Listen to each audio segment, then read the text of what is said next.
What happens if you're accused of a crime and the state of Alabama loses evidence in your case? The answer is it depends on the circumstances. If evidence has been lost accidentally, it's treated a little bit differently than if it's been lost negligently or recklessly or intentionally destroyed.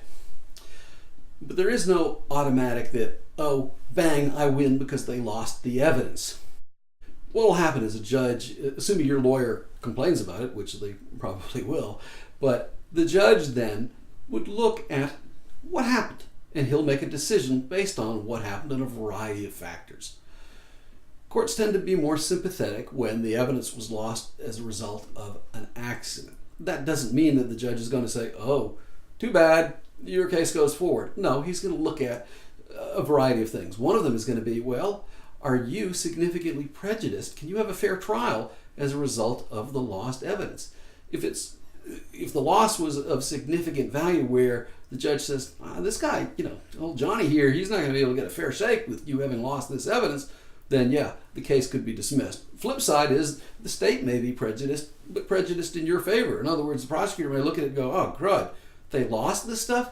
I can't go forward without this case. I'm going to have to dismiss it. That's not always the case. As I said, it's going to depend on all the facts and circumstances. But the judge wants to know the whats and the whys of the destruction of evidence. So let me give you a hypothetical. Let's say that there's a murder case and there's a bullet that was recovered from the victim and it's lost. Well, defense lawyer complains about it. What's going to happen? Well, it depends on the facts of the case. Let's say the defense is saying, hey, the bullet didn't come from our guy's gun. Does that mean that you win? Not necessarily. If there's a video that shows that the person walked into a convenience store in front of 15 witnesses and gunned somebody down, and there's really, there was gunshot residue on his hands and everything else, well, there may not be much of a debate as to whether or not the person did it, and the judge may say, sorry, it's a red herring. It doesn't really, it's what's called harmless error. It doesn't really make that much of a difference. Yeah, it was a mistake, but it's not so big that it counts.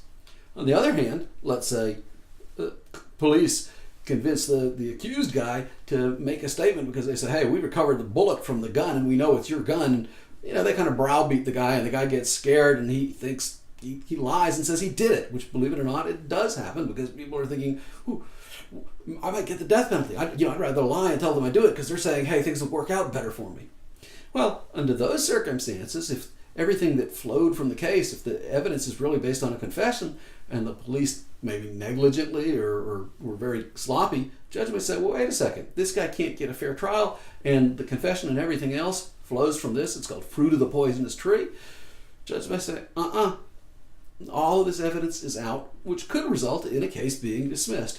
So in the case of lost evidence, the answer is it just depends on the circumstances and what the judge's analysis and the arguments of the lawyers, of course, but how all of that spins out. Certainly hope you're not charged with the crime, but if you are and you need our help, just give us a call. The information is below. Well, thanks for watching.